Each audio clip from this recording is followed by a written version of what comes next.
Hi, I'm Bill Doherty, co-founder of the Doherty Relationship Institute. I want to talk with you about couples on the brink of breaking up, and why there is a big difference between couples who are married, who are thinking of divorce, versus couples who have never made a permanent commitment and are thinking of breaking up. So let me say, when I say marriage here, I'm talking about people who have decided, they've told each other, they've told their social world, they are going to be a couple forever, okay? That's what they aspire to. They build their futures around this.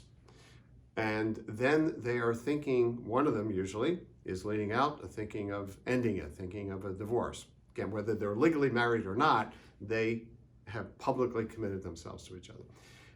That's a very different phenomenon than a couple who have been together, probably living together, and they have never made a permanent commitment.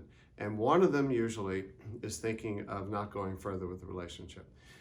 Now, obviously there are similarities, there's heartache, there's pain, there's rejection, and so on. And therapists can work with any couple in pain.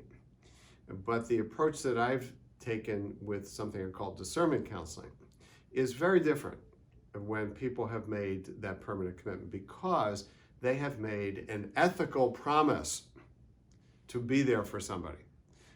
And then the other person, even if there are no kids around, has built their future around that, generally. Whereas if you've not made that promise, what you owe the other person is a respectful goodbye.